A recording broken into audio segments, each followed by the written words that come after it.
అందరికీ నమస్కారం.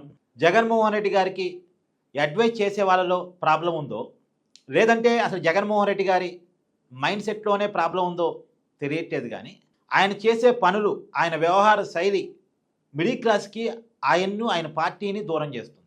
నిన్న పొద్దుటూరు పర్యటనకి వెళ్లారు జగన్మోహన్ రెడ్డి గారు. అది పర్యటన అనకూడదేమో. ఒక ప్రైవేట్ కార్యక్రమానికి వెళ్లారు. ఒక వివాహ కార్యక్రమానికి వెళ్లారు. వెళ్ళినప్పుడు ఒక్కసారి చూడండి జగన్మోహన్ రెడ్డి గారి జనం సమీకరణ. నేను సాక్షి టీవీని చూపిస్తున్నాను. ఒక్కసారి చూడండి. ఏమన్నా జనమా? మామూలుగా రాలేదు జనం. విపరీతంగా వచ్చారు.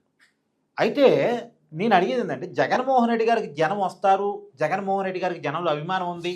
జగన్మోహన్ రెడ్డి గారికి అంటే ఒక ఫిక్స్డ్ ఓట్ బ్యాంక్ ఉంది. దీంట్లో ఎవరికీ భిన్నాభిప్రాయం లేదు. కానీ ఒక ప్రైవేటు కార్యక్రమానికి పోతున్నప్పుడు జన సమీకరణ ఎందుకు అని.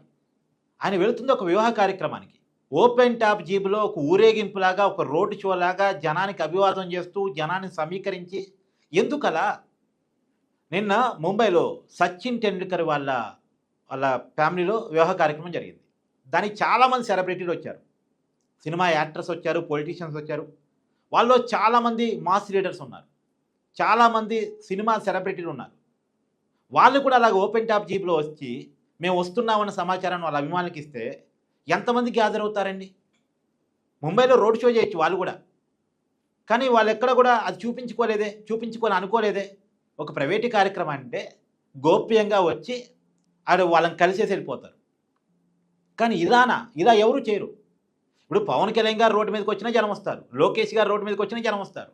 ఇవన్నీ పెద్ద పార్టీలు, టీడీపీ, జనసేన అండ్ వైసీపీ చాలా పెద్ద పార్టీలు ఆంధ్రప్రదేశ్లో. కానీ ప్రతి దాంట్లో బలప్రదర్శన చూపించుకోవాలి, దమ్ము చూపించుకోవాలి, జనాన్ని చూపించుకోవాలి. ఏంటిది? నిన్న తొక్కిసలాట జరిగి వైసీపీ కార్యకర్తలకు గాయాలైనవి, ఒక పోలీస్ కానిస్టేబుల్కి గాయాలైనవి. మళ్ళీ గాయాలైన వాళ్ళని ఎవడని పట్టించుకుంటారా? ఎవడు పట్టించుకోడు. గతంలో జగన్మోహన్ రెడ్డి గారు జోగి రమేష్ గారి ఇంటికి వెళ్తూ ఉంటే పాపం 2 చనిపోయారు వైసీపీ కార్యకర్తలు. మరి ఆ కుటుంబాలను ఎవడన్నా ఆదుకున్నాడా? జగన్మోహన్ రెడ్డి కనీసం వాళ్ళని పోయి పరామర్శించాడా? లేదు. అసలు ఎందుకు ఈ అడావుడి? అంబటి రాంబాబు గారి ఇంటికి వెళ్ళడానికి 6 గంటల సమయం తీసుకుంటారు. రోడ్ షో, జన సమీకరణ. జోగి రమేష్ గారి ఇంటికి వెళ్ళడానికి 8 గంటల సమయం తీసుకుంటారు. మామూలుగా అంబటి రాంబాబు గారి ఇంటికి వెళ్ళడానికి జగన్మోహన్ రెడ్డి గారికి 20 నిమిషాల జర్నీ. జోగి రమేష్ గారి ఇంటికి వెళ్ళడానికి ఒక అర్ధగంట పైన జర్నీ. గంటల తరబడి రోడ్డు మీద జనాన్ని సమీకరించుకుని రోడ్ షో చేసుకుంటూ వెళ్తారు. పెళ్ళికి పోయినా అంతే. చావుకు పోయినా అంతే, దేనికి పోయినా అంతే. ఇది అవసరమా? దేనికి? నాకు మద్దతు ఉంది, జనంలో అభిమానం ఉందని చూపించుకోవడమా? ఈ చూపించుకోవడానికి దేనికి? ఎన్నికలు వచ్చినప్పుడు సభలు పెట్టుకోండి. ప్రజలు నిజంగా అభిమానం ఉంటే ఓట్లు వేయించుకోండి. వాళ్ళు ఓట్ల ద్వారా అధికారంలోకి రండి. 2019లో వచ్చారు, ఎవరైనా కాదన్నారా? ముఖ్యమంత్రిగా 5 సంవత్సరాలు చలాయించారుగా. ఏంది రచ్చ రోడ్డు మీద? జనాలు చచ్చిపోతున్నారు. అప్పుడంటే ఆ పల్నాడు పర్యటనలో వెళుతూ సింగయ్య అనేటువంటి వ్యక్తి మొత్తం 3 ఆ పర్యటనలో చనిపోయారు. ఎందుకు జనాన్ని చంపటం? ఎందుకు జనాన్ని ఇబ్బంది పెట్టడం?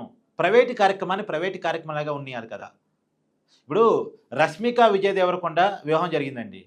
వాళ్ళు నిజంగా శంషాబాద్ ఎయిర్పోర్ట్లో దిగి వాళ్ళు ఒక ప్రైవేట్ హోటల్లో పెట్టుకున్నారు కదా రిసెప్షను. అలాగే రోడ్డు మీద ఓపెన్ టాప్లో వస్తూ అభివాదం చేస్తే జనాలు రారా వాళ్ళని చూడటానికి? విపరీతంగా వస్తారు. విజయ్ దేవరకొండకి అభిమానులు ఉన్నారు, రష్మిక మందనాకి అభిమానులు ఉన్నారు. వాళ్ళిద్దరిని చూడటానికి చాలామంది వస్తారు జనాలు. కానీ వాళ్ళు అలా చేయలేదే. వాళ్ళు అలా చేయాలనుకోలేదే. రోజు హైదరాబాదులో సినిమా సెలబ్రిటీలు, జూబ్లీహిల్స్, బంజారాహిల్స్ రోడ్డు మీద తిరుగుతూ ఉంటారు మామూలుగా వాళ్ళ కాలంలో. కానీ మేము పోతున్నామన్న విషయాన్ని ఎవరికి చెప్పరు. గోప్యంగా వాళ్ళ పర్యటన కొనసా ఉంటాయి. వాళ్ళు అలాగే ఓపెన్ టాప్ జీపులో అభివాదం చేసుకుంటూ జనానికి చెప్పి సమీకరించుకొని అట్లా రోడ్ షోలు చేసుకుంటూ పోలేరా? మాకు అభిమానులు ఉన్నారని చెప్పుకోలేరా? ఆయన ఎందుకు అసలు అభిమానులు ఉన్నారు, నాకు అభిమానం ఉందని 10 సార్లు చెప్పుకోవాల్సిన అవసరం ఎందుకు వస్తుంది జగన్మోహన్ రెడ్డికి? భయమా? భయం ఉన్నోడే ఇలా చెప్పుకుంటాడు. ఒక సైకలాజికల్ ఫీలింగ్ ఉన్నోడే, నాకు జనంలో మత్తు తగ్గుతుందని ఎవరైనా అనుకున్నోడే ఇలా చేస్తాడు. కానీ జగన్మోహన్ రెడ్డి గారికి ఒక స్ట్రాటజీ అయితే ఉంది నాకు తెలిసి. అయితే నేను అనుకునేది ఏంటంటే ఇట్లా నాకు అభిమానం తగ్గలేదని చూపించుకుంటే తను ఎప్పుడూ జనం చర్చల్లో ఉంటాననేది ఒకటి. రెండోది పారిశ్రామికవేత్తలు భయపడతారని. జగన్ మళ్ళీ వస్తాడేమో, జగన్కి అభిమానం తగ్గలేదు, జగన్ తక్కువ అంచనా వేయకూడదు అనేది పారిశ్రామికవేత్తల్లో భయం వస్తే రాష్ట్రంలో పెట్టుబడి పెట్టే వాళ్ళు భయపడతారేమో అనే ఆలోచన కావచ్చు. మీ అభిప్రాయాన్ని కామెంట్ చేయండి. Thank you.